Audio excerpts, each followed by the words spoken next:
I've been watching this. There's a pool player that comes up on my feed now, and he's like an old, kind of chubby, fat Mexican-looking guy. And he's like the greatest pool player that ever lived. You know? Efren Reyes. Is that who it is? From the Philippines. Fuck, man. Yeah. I've been watching that guy play a little bit. Once it gets on my TikTok, that starts feeding to me if I know I eat it. You know, they'll oh, here, have another one. But I like watching this guy play fucking pool. I'm just like, God, he's fearless. He's got ice water just pumping through his veins, you know. He's a wizard, man. Like a real wizard. He does things on a pool table. There he is. Yeah, that guy right there. That guy's all over my TikTok feed now. I can't get him off. He does things on a pool table that are like magical. How old is he? Well, he's older now. You know, he's probably in his like 69 says. And he's That's still old for still a pool play. Player. He still plays all the time. They live stream videos of him playing people down the Philippines. That's what I'm getting, I think. Yeah, so they have these setups. Like Efren Reyes is, you know, really arguably the greatest pool player in the history of pool players. And he's now still playing all the time online. And he plays online. And he's not as good as he was when he was in his prime because he's 69 years old. It's a young man's game. Look at that. Yeah. I know. I played pool my whole life. We had a pool table at my house when I was a kid. And so I always like watching, trick players and people that could, run the table and do weird shots and stuff like that. This guy changed the way people stroke the ball. He came along and he had this very loose and relaxed hand grip on the cue. Right. Whereas some of the American players, they were a little too tight with their hand on the cue. And Efren came along and it was like this flowing, sort of like almost like he was playing a musical instrument. Right. And the way he did it is so relaxed that his stroke, like the way the cue ball would dance around the table, was wild to watch, man. Maybe that's what I'm so intrigued about because I don't know exactly what I'm seeing, but I was watching it on that, and you can see he does have a different motion into the ball. It even looks like, with that. Well, you've played pool before. Yeah. Right? So if you played pool before, you know, like, when someone looks like they're good. Yeah. Like, oh, that guy looks like he can play pool. You watch that guy, and you're like, oh, this is like a completely different kind of thing. And then you would guess that I would guess if I saw him on the street that I could beat him at pool. And then he would have all my money, and I would go, what the fuck happened to me just now? They brought him over to America under a fake name to hustle with him. They brought him over as Cesar Morales. So these backers, they came from the Philippines, these dudes with big money, and they came to America. And they brought that dude. No shit. Yeah, that's their killer. And they brought him. The pool world is so sneaky that they brought him in under a fake name because they didn't want people to ask around back to the Philippines, like people to make calls to the Philippines. Hey, who's this Efren Reyes guy?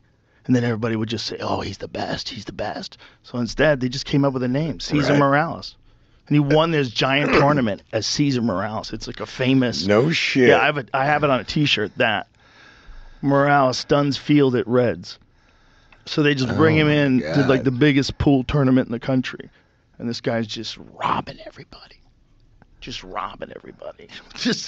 getting out in ways that people are like, oh my God. Like his stroke, his knowledge of where the ball's going, the creativity. Just a genius. Genius, a virtuoso. Yeah.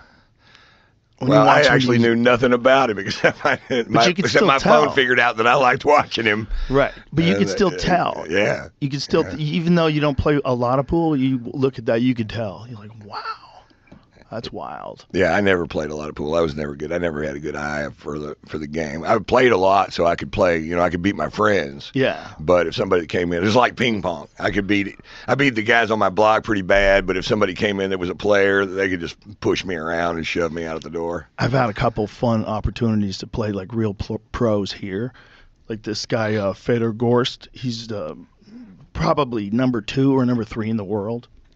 Incredible player. And me and him played for hours here. And we were playing. It's wild just to watch him up close do things. You go, what the fuck? Like, how are you doing that so effortlessly? Yeah. It's like watching a professional golfer when you play golf, The smoothness and the precision. It's just like, Fuck, man. Yeah, as I watch the pro golfers, and I get to play with them every once in a while, and it's actually kind of like that guy's loose thing, you know. That's how that golf swing is. It's really loose, and and nothing's really connected hard to anything, and it's just the way it comes through the ball. It just something magic happens.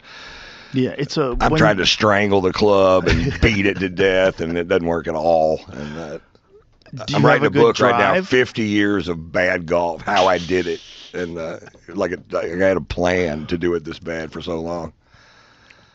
Tony says you play good. No, I you know what? I'm back like I'm like I was at anything. I can beat guys my age. If you don't know me and we're playing golf together, I'll kick your ass.